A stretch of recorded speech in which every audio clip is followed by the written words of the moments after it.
right, let's take a look at how your money performed on the AFEX Commodities Exchange for the last trading week. There was mixed performances across key indicators. We saw turnover that fell by 6.10%, closing the week at 4.31 billion naira from 4.58 billion naira. For number of volumes traded also dropped by 12%. Number of deals traded, that rose, on the flip side, 34.51%. Closing at 152 from 113 in the last trading week. The AFEX Commodity Index witnessed a decline for 5.46%, while the AFEX Export Index maintained at 229.25 points. To the volume of contracts traded, there was an increase in volume across maize, paddy rice, we talked about paddy rice earlier, price across export commodities, sesame, cocoa, ginger, wheat, sorghum, soybean, and paddy rice maintained at 1,247 naira, 1,972 naira, 989 naira, 440 naira, and 300 naira respectively. Other commodities witnessed mixed performances, with cashew nut rising by 5.45%. Closing at 540 naira 17 kobo. Across grain commodities, maize fell 18.53% and closed at 410 naira 12 kobo per kilogram.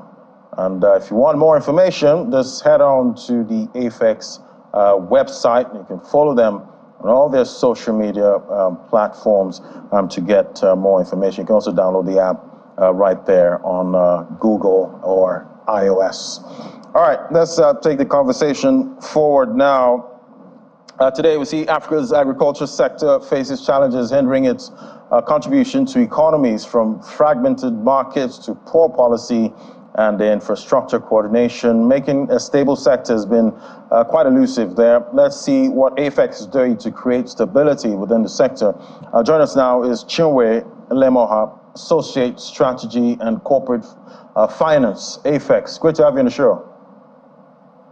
Thank you. Thank you very much. Thank you for having me here today. Right. Always a pleasure. Always great to have you. So, since I was in secondary school, we've always talked about problems of agriculture in Nigeria, problems of agriculture in Africa.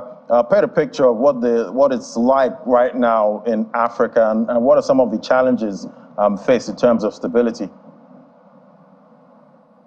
Okay. Thank you for that question.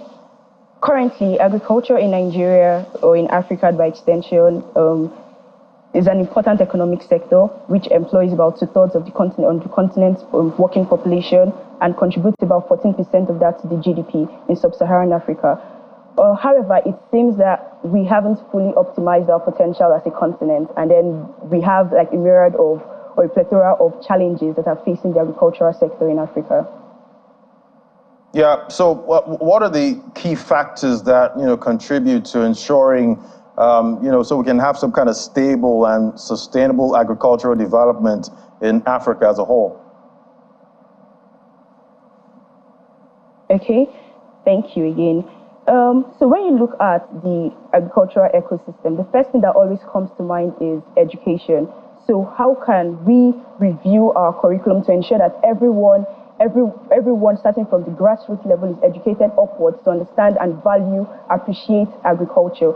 So let's take an example from Singapore. When the then President Lee Kuan Yew wanted to introduce something, he wanted people to appreciate the military, wanted people to understand the military.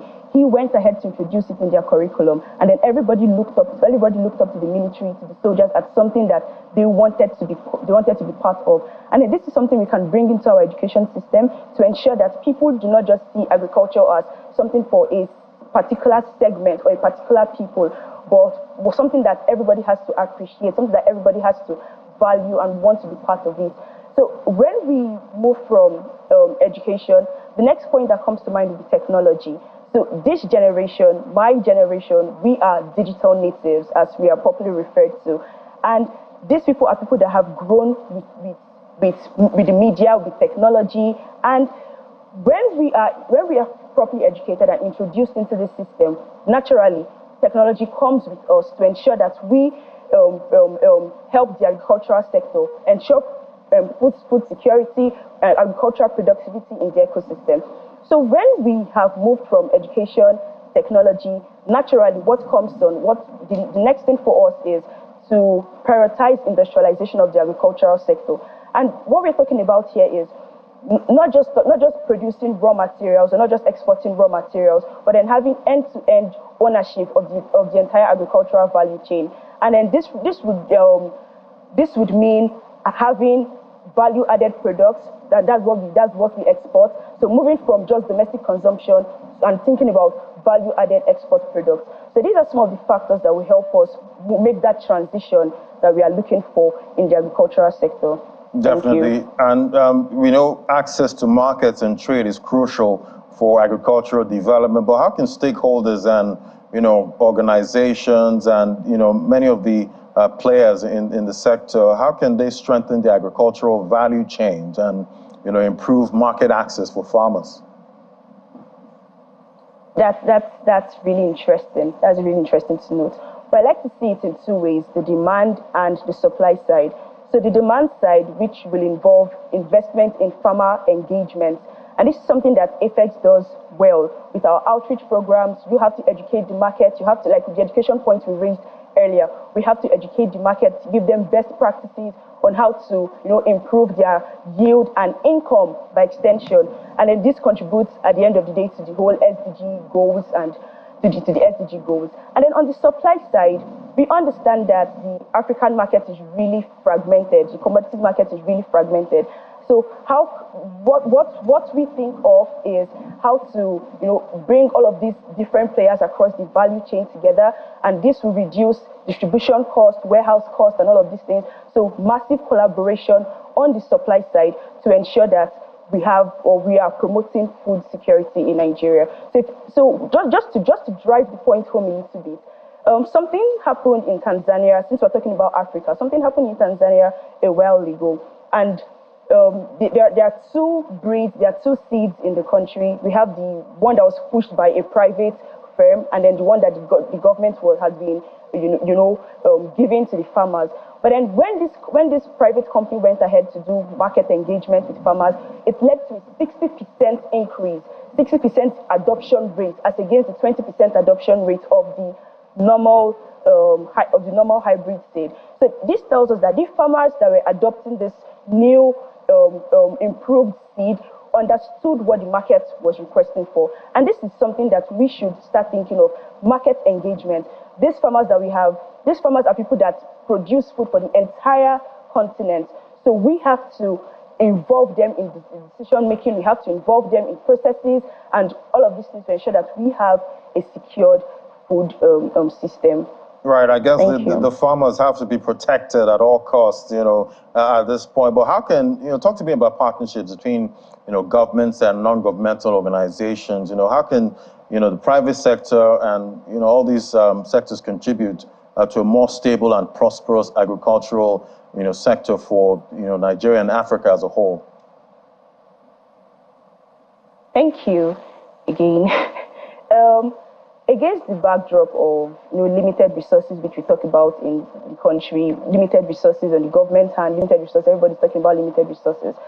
But we need to start looking at innovative partnership solutions to help the entire ecosystem. And then just to address some of the key players across this, or the key players in the ecosystem, we'll be looking at the civil society, for instance. The civil society can help in promotion, in awareness of what is going on in the agricultural sector. So remember when we talked about education being an important tool. So this civil society can ensure that this advocacy of industrializing the agricultural sector is flourishing. Then we move on to non-governmental organizations, and these people can help in funding and the rural education we talked about, farmers' education, investing in research and development to ensure that we are not just doing trial and error methods, but then we are using best practices that will give us the best results, that will ensure food security at the end of the day, because that is the goal. In addition to this, we're also looking at what the government can do. And on the government hand, we would like to see more formulation of policies that help the entire system, the entire ecosystem. For instance, things like access to credit facilities for farmers, since they need to get input as well as increase their income.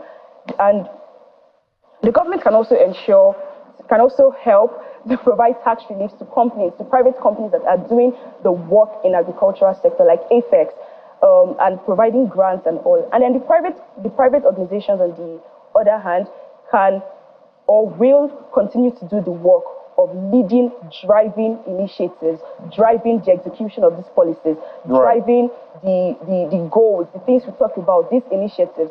This is what the private organization. So when you talk about the collaboration of the entire ecosystem, you see that every player across the chain is important.